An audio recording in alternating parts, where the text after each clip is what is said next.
Yeah, just a quick review of the Ableuplift rotator cuff pillow. So I kind of like this one because it's no frills and it does exactly what you want it to do. Like how many products can you buy that are like that? They're just simple. You want it to do this and it does it. Basically, there's a couple features I like about this. There's not a lot of frills and stuff. Some of these pillows have like pockets in them, and that kind of stuff. A little thumb loop. This is kind of like, as far as I know, this is just your basic pillow. It has an outer cover that is washable, which I really like because if you use this enough, after a while, you know, you're going to have to want to wash the thing. So it's totally washable. It also has a zipper for fill adjustment. Some of the other pillows I've looked at have that.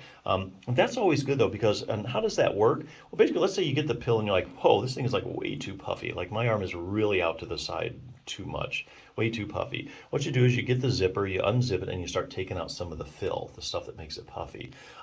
Likewise, if it's not puffy enough, you can also buy some additional fill. Usually, like in the sewing sections of retail stores, you can get that white stuff that comes in a bag, and you can just stuff it in and actually bulk it up where you want to. So this is just what I really like. This is just kind of a no frills pillow. Now, why would you want to buy one of these? I think there are two main reasons. First one, of course, is if you have surgery. If you have surgery on your shoulder, obviously you're not going to lay on that side. You're going to lay on the other side, or maybe on your back. But if you lay on the other side, your surgical arm is up on top, and a lot of times it'll go forwards, and that puts tension on the tissues, and that's not comfortable. That wakes you up, so you really can't sleep well. So if you throw a pillow under it, raises your arm up a little bit, takes tension off the tissues, and then you're more comfortable and you can sleep. So that's the whole idea behind these surgical pillows.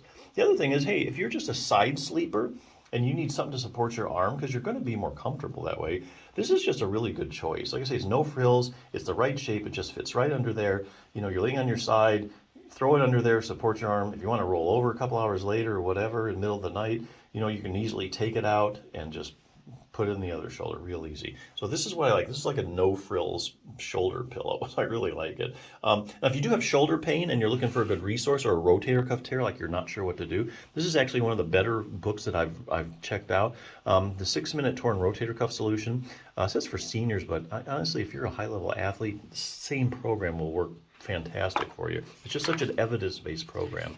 Even if you just don't have a rotator cuff problem, and you have just shoulder pain, you really at least need to be strengthening your rotator cuff. And I'll tell you why. Shoulder is a very shallow ball and socket joint, okay? It's not like your hip, that's a very deep ball and socket joint. It doesn't need a lot of muscles to support it, but your shoulder is different. Because that ball and socket joint is so shallow, it's at risk to get excessive motion, and it needs a lot more stability from the muscles. Obviously, there are ligaments that are supporting it, but the shoulder gets a whole lot of stability from the muscles.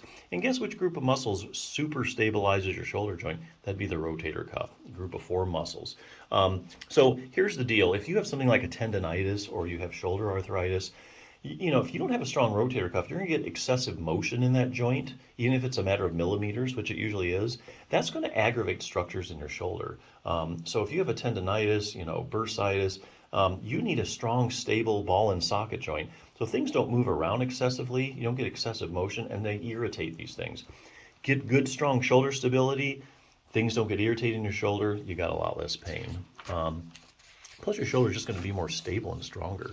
So anyway, real briefly, book starts out with something like, the shoulder anatomy. Tells you all about the rotator cuff. Tons of pictures. If you're a visual learner, you'll really like this. Has a good question and answer section. So if you do just have a rotator cuff problem, you have all these questions, like what are the symptoms of a rotator cuff tear? Any arm maneuvers that might indicate I have a tear? What imaging tests are used? Where does the thing tear at? Are there different kinds of tears? Here's a good one. I have a tear in my rotator cuff and I'm in a lot of pain. I need surgery, right? Well, that's actually a misconception. I'll tell you why. Not necessarily. Maybe you do, maybe you don't. This very evidence-based book relies on studies to answer the questions. Each one of these squares is a study in layman's terms, so you can actually understand it. So here's how they answer that question. I looked at studies where they say take 100 people with a torn rotator cuff, okay? And the researchers would measure the size of the tear, and then they'd run a pain scale, like a visual analog scale, to see how much pain they're in. So here you have 100 people, how big the tear is and how much pain they're in. Now you would think there'd be a perfect correlation. Hey, the bigger the tear, the more pain they're in. That's not what they find in the literature, and lots of studies have actually duplicated this.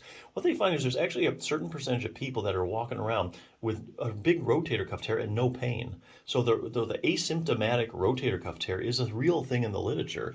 And it's not like just a small percentage either. Especially as you get older, like 60s and 70s, incidence of rotator cuff tears really shoot up. But a lot of these are asymptomatic. So the last thing you want to do is, typical scenario, you have shoulder pain, you end up getting an MRI, they find a rotator cuff tear, you're like, oh gosh, I got to have surgery, I've torn my rotator cuff. Not really. You could have an asymptomatic rotator cuff tear, and there's something else that's really giving you all that shoulder pain. So nothing you want to really jump into. You want to rule out everything first. What will happen if I just leave my rotator cuff tear alone? Good question. A lot of people are like, hey, I don't want to do anything to it. I don't really like exercise. I don't want to go through the surgery. What happens if I don't do anything? Will it get better on its own? Well, here again, the only way you can really answer that question is look at long-term follow-up studies of people that have a rotator cuff tear, and for some reason or another, they just didn't get it treated. And so researchers follow these people over years, and then they find out what happened to them. Did it get better, same, or so? These are kind of like natural history studies. Did it repair itself? How does exercise compare to surgery when it comes to treating a torn rotator cuff? Here again, only way you can scientifically answer that question by looking at the randomized controlled trials. That's the highest form of proof in medicine that a treatment is actually effective.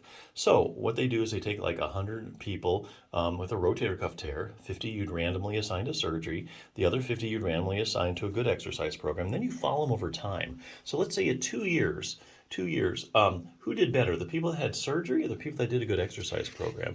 So a lot of they're finding really small differences between the groups or no differences at all. So basically you're going to end up at the same place. So anyway, to that end, the book has a good exercise program. There's a beginning, intermediate, advanced, because some people can hardly move their arms. So you start with the beginning one, then they move up to a more advanced one, like if you want to prevent a shoulder problem, or if or you don't have much pain, you can still tolerate more exercise. Literally will take you 6 minutes or less to do. So good resource for shoulder pain or a rotator cuff problem. But hey, if you're looking for a good pillow, whether you've had surgery or just looking for a good arm support pillow, I think this is a great no-frills choice. I really like it, so check it out.